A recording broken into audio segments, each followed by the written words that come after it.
3, 2, 1, start. 45 družstev dětí a 30 dorostenců se sešlo v sobotu 13. října na okresním kole branného závodu v Horních Černutkách. Mladí hasiči zde poměřili síly na zhruba 2kilometrové trati. Je to soutěž branného závodu mladých hasičů od 6 do nějakých 15 let plus dorostenci. Dobře, dobře.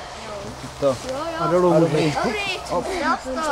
Na tomhle stanovišti se vážou uzle, celkem 5 uzlů. Tesařský, lodní, plochá spojka, úvaz na proudnici a zkracovačka. Malí závodníci museli na trati absolvovat třeba střelbu ze vzduchovky, lezení na laně nebo úkoly ze zdravovědy. Nechyběla ani orientace v mapě. Tak, aby byla zorientovaná podle prostě tak, jak má být, že sever, západ, východ, jih.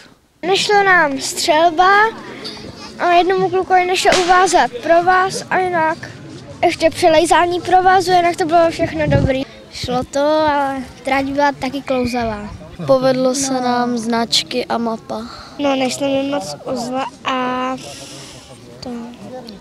a jinak všecko dobrý.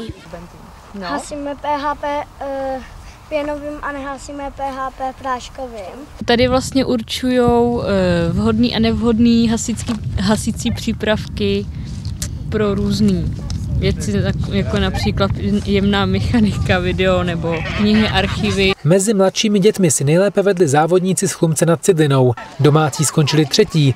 za družstvem z Klamoše. Běží se na čas a na každém stanovišti je vlastně střílej, tak třeba za jeden nesestřelený špalíček je 1 minuta, takže je to takový dost drsný, když si vemu, že je 15 špalíčků a nesestřelí jich 10, tak mají 10 trestných minut.